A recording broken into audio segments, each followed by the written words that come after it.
Okay, let's go through this process and see how we can like install VirtualBox and then install Ubuntu version 18.04 on top of it.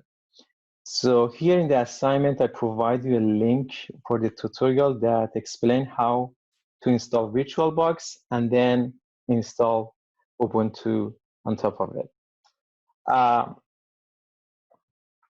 In here, I said that if you are not comfortable installing Linux and going through the process with the installation process, detailed installation process, after installing your VirtualBox, you can download either of these pre-installed disk images on your VirtualBox. You just import it, and then that's it. You start it, and then you can go through the Linux from there. Okay, so assume that you're gonna be installing the VirtualBox, right? That was a link that I provided, but in here, if you type VirtualBox, then you're directly gonna go to VirtualBox website. Here is where VirtualBox 6.1 is.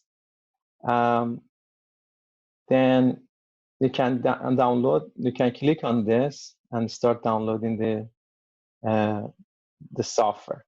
So as you can see in here, we have VirtualBox for different operating systems. So the first one is Windows host, OS host, and Linux distribution, and Solaris host. So host means the current computer that you have. So you are host, you're gonna be installing VirtualBox on your machine. So if your system is Windows, you click on this. If it is Mac, you click on OS, and if it is Linux, you click on this one. So it means that even if you have a Linux distribution, you can install a Windows machine on top of your Linux system. So that's a great thing about VirtualBox software. So this is an easy one. So assume that we have like Windows, you click on this, and then you start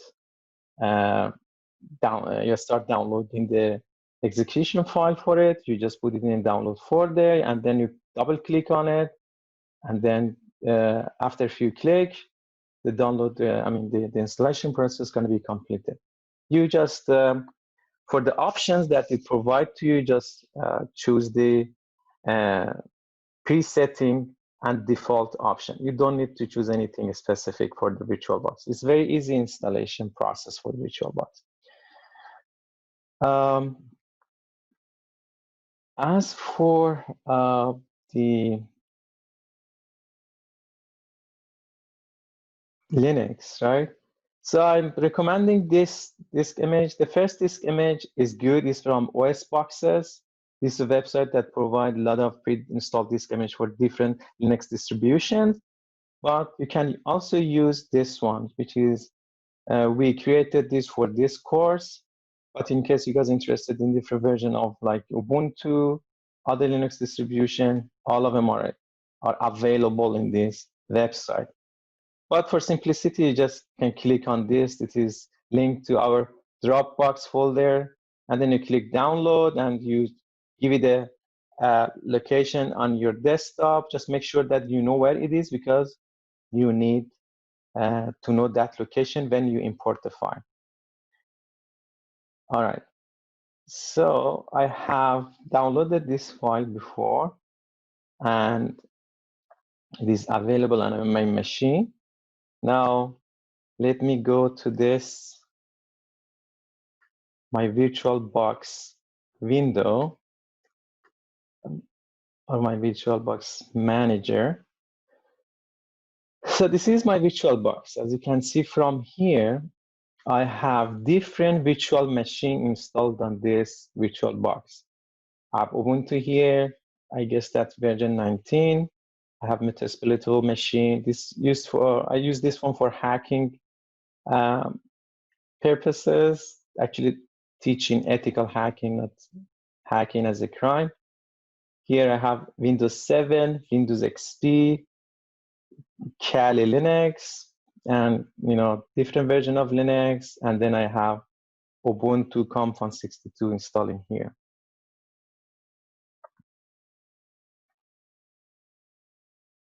Yeah, Kali is a good Linux distribution in case you guys are interested in cybersecurity and ethical hacking. It has a lot of built-in tools, hacking tools in this distribution that you can just use. You don't need to install those. All right. So when you are here and you have like several machines, and when you want to import, there is no import menu at top. If you want to see that import at top, you have to go over Tools menu in here. So once you are in here, then you click Import. Then in here, there's a folder with the green arrow. So you don't change local file system. It has to be local file system. You just click that. And then for me, I guess I save it in here. Ubuntu 18.4. As you can see, my .ova file is in here, right? Just click on it, and then let's see, let's see this one. Okay, and then click Next. So you have some options over here. These options are fine. You can also change the amount of RAM. If your computer RAM is higher than this, you can give it more RAM, but I guess it's fine. And then this is checked, import hard drive as VDI. This is default setting. Basically, don't need to do any other changes when you install it. When you import it, actually, this is a pre-installed version of Linux. You just import it. So it takes a bit of time. It depends on the speed of your computer, how long this process is gonna take. If your computer is a bit old, it might take about like more than 10 minutes probably. It depends on the version, and if it is very old, it may take an hour to import. And depend on the capacity of your hard drive and your RAM. So give it a time. Once you're importing, please don't do anything else with your computer, because this is a kind of sensitive process.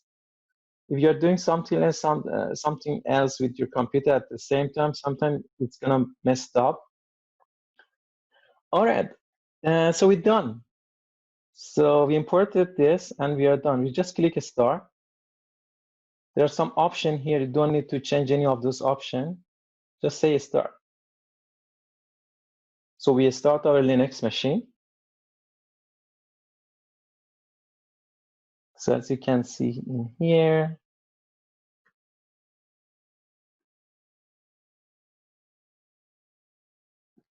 we're gonna be seeing this screen, this black screen. Ubuntu logo shown up. If you are not happy with the size of this window, Ubuntu window, you can go over here and then View. You have to go to View, then you have Virtual Screen. Then you can scale it up to, for example, 175. Depend on the capability of your display. Let me see if I make it 200. And then you click Enter. That's your username, comp162. And you said comp162. And then you said sign in.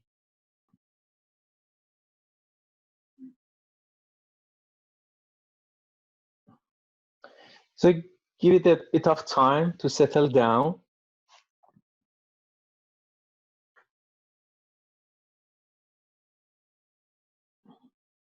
All right, so we are done. We installed Linux, and let's start Linux now.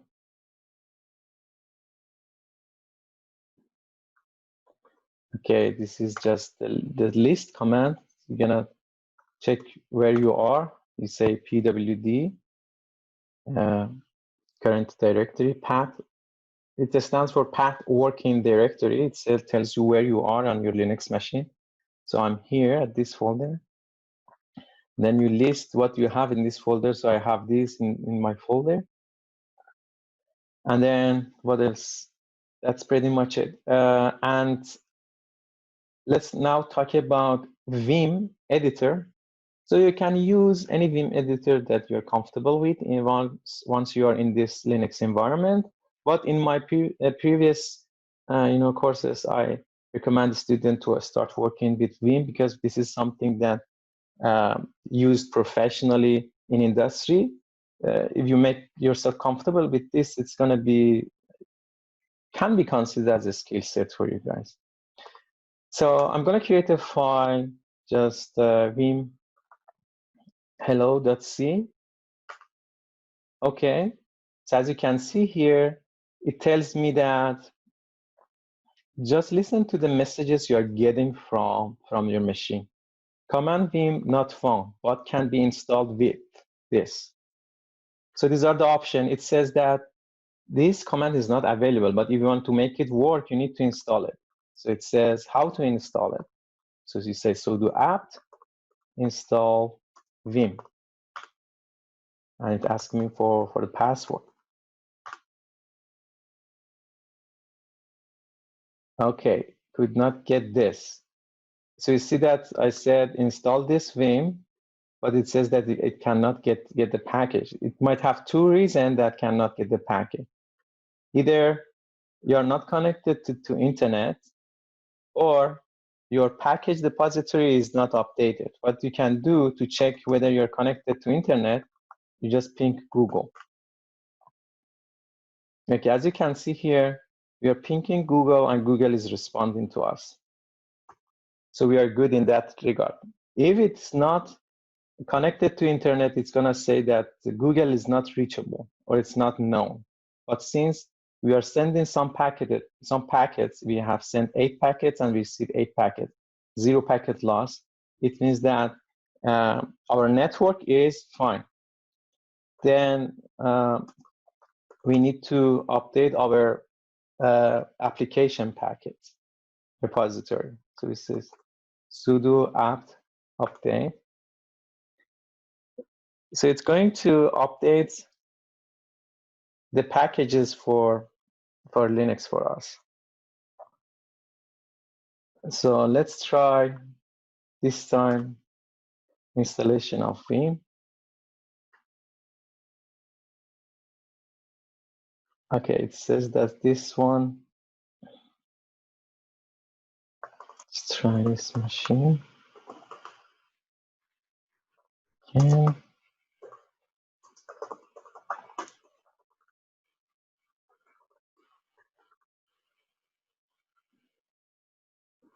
Okay, as you can see here now, the machine is fine. It's installing the Vim software. So we checked the process, no process was running on the machine.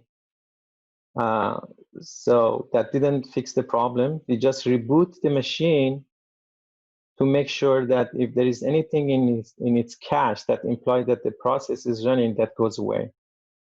Also, by rebooting the machine, that error has gone away. Right now, we have our Vim software installed on this machine. So let's create a simple C file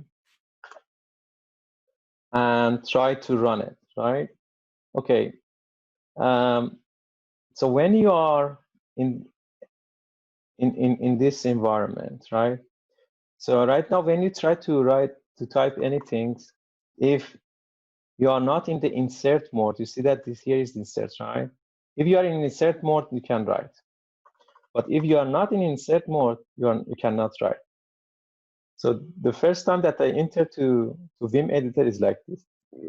If I want to enter to the insert mode, I have to press I on my keyboard. I press I, and as you can see here, now I'm in insert mode, so that I can write, right? Then I start just writing a simple file, simple C program, right? So you can say integer main. This is our main program. For example, can just say, welcome to comp 162 /n close bracket, say return 0, then close your bracket. So once you write your program, then you have to save it. Once you want to save it, you press escape, then you press Shift W, escape.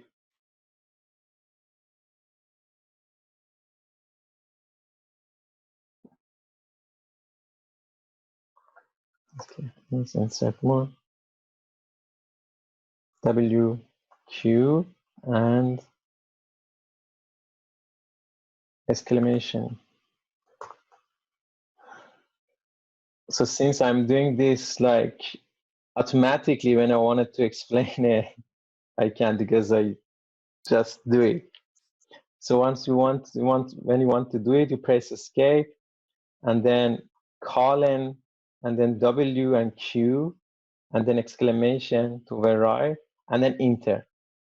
So right now I'm in the command mode. So I press this and then enter. So once I've done that, then my file is saved. So to see the content of the file, I say cat hello. Yeah, so once I use this command, I can see the content of my file. So this is what I wrote.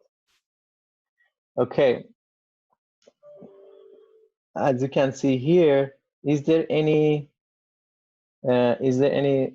wrong with my program? So let's try it.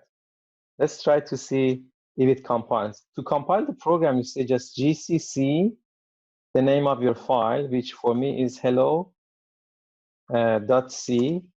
and then if I say GCC hello.c, it's gonna create the executable named A. So let's try it.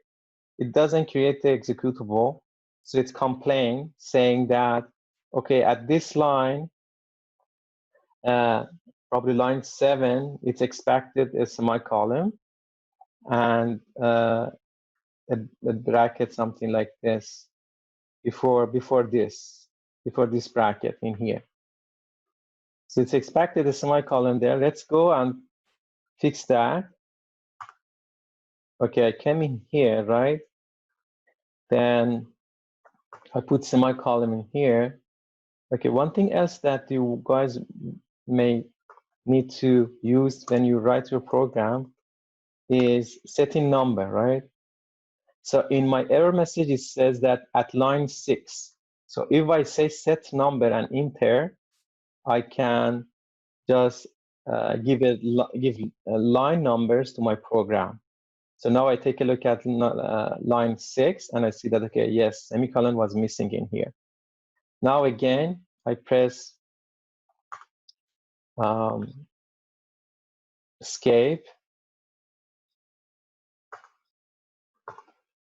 and then press shift semicolon, gives me this column, and then WQ, and then enter. And now I say cat hello. I want to see the changes. Yes, now I have the semicolon in here. So without going to the file, I can print out the content of the file and my screen to see if everything is fine. Now try GCC hello.c, and if I say enter, this is simple as this. As simple as this when you want to create the binary from your C file. If I list what I have in my current directory, I can see that I have a.out, right? If I say run this just simply by a.out, you see that the message is printed out to my screen, hello to comp162.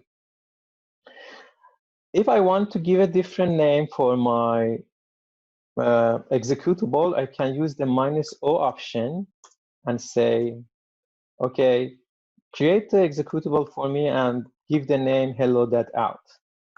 So this time it's create a file, binary file, hello.out for me. If I list that, you see that the hello.out is in here. And then we say hello.out, and then welcome to comp62. So this time, this is my output file. All right, let me see if we have any question in the chat.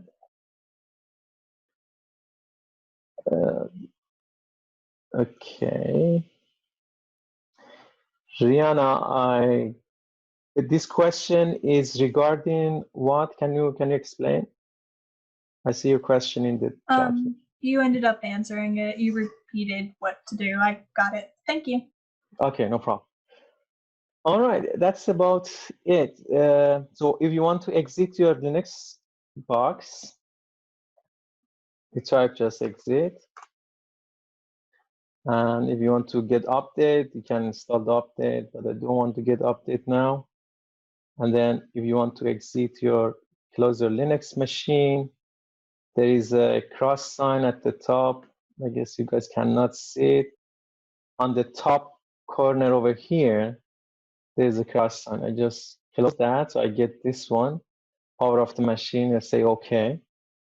Then my machine is turned off. You want to enter again, then you type the message comp162. I forget to tell you that, yeah, the username and password for this disk image is comp162. Then you come back in here. All right, one thing else that I wanted to talk to you guys. Let me close this again. Power off the machine. Okay, this is not required for you guys, but sometimes you may need to share some file between your Windows machine or Mac machine and your Linux. In case you want to do that, for example, in here in my Windows machine, I have a folder called Linux Share in here. I have some file that I want to share with my Linux machine, so I can do that with the process that I'm gonna explain. But if you don't want to do this, that's fine. You don't need that. Just if you want to have files in your Linux machine, you can download it. You can go to the internet, put your file in your Gmail or your Dropbox, and then share it through that. But if you want to share files between your host machine and your Linux machine, then there's a way to do it. So you just go in here, you highlight the machine that you want to work with, you press setting, then you go to share folder. In the share folder, then there is a green plus sign in here, you press it, and then you give the folder path in your host machine. For example, for me is Linux share.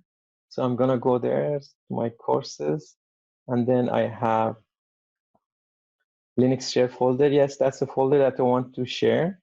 I choose it, and the folder name, okay, I went one up. I want all Linux share, not only my lab 8. So this is the folder I wanted to share. I say auto mount, and that's fine. You just say okay. It's gonna share that Windows folder with your Linux, but let's see if we can access it. So let's start the machine again. There's a bit of process that you need to do in the Linux to do this.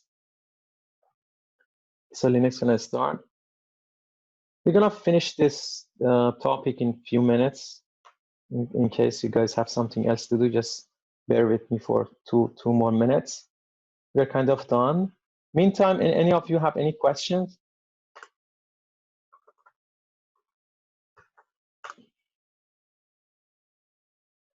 Okay. Yeah, I'm sorry. I do have a question. Sure, go ahead. For the lab reports, we're gonna turn in a lab report for this first lab, right? Like explanation and like codes and everything, right? So for lab 1, let me see what I asked for lab 1. Okay, let me.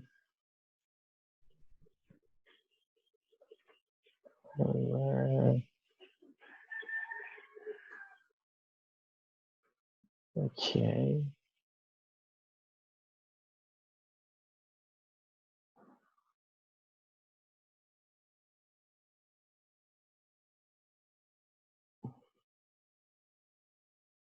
This is lab 1. Yes, this is lab. Okay, lab 1. Install VirtualBox and Ubuntu. Practice basic Linux command and use Vim to edit the files. Activity 1 is installing VirtualBox and Linux. So these are activities. And then background information, Linux tutorial for beginners. And you go through that. So I don't want anything details about this, just to explain that you have installed VirtualBox, you installed Linux, and then you use Vim to edit a C file. And after that, I guess in deliverable part, I explain what we want, right, in here. So I was looking for this. For this lab, use Vim to create a file called lab1.c.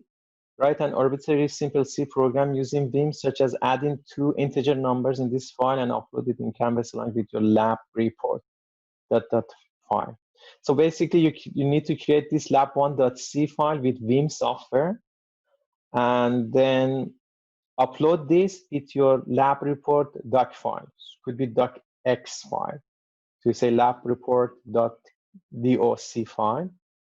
And in your lab report, you summarize what you did in this lab in a few paragraphs. Follow lab report guideline in Canvas and format the structure of your lab. So basically, you have different activities, right? You can create like activity 1.1. Okay, I follow the process. I went to the VirtualBox website, downloaded and installed VirtualBox. Activity, for example, 1.2, right? I installed Vim using this syntax, and I start editing my file. So these are the commands that I used. As simple as that, so nothing complicated. I don't want you write a lengthy report. You just summarize, go through each activity, and for each activity, provide few sentences as what you did. And then what you want to upload is your lab report document as well as lab1.c file. Your .c file could be a simple C file. You can define some integer in the beginning, for example, integer a, integer b, and integer c equal to a plus b, and then, for example, print f, the output, /n, comma, c, close brackets, semicolon, and end. That's it. So you don't need to write a complicated program. You don't need to run it. Just upload the file and upload your lab report. Okay. All right. Thank you. No problem. Any other question regarding that? All right. So the process that I want to explain for this Ubuntu is to share some file between your Windows machine and your Linux. You put something in your Windows machine in some folder, and it's going to be appearing here. But let's try to see this. So if you share something from Windows with your Linux machine, it's going to be appeared in the media directory in here. So you guys list that media file.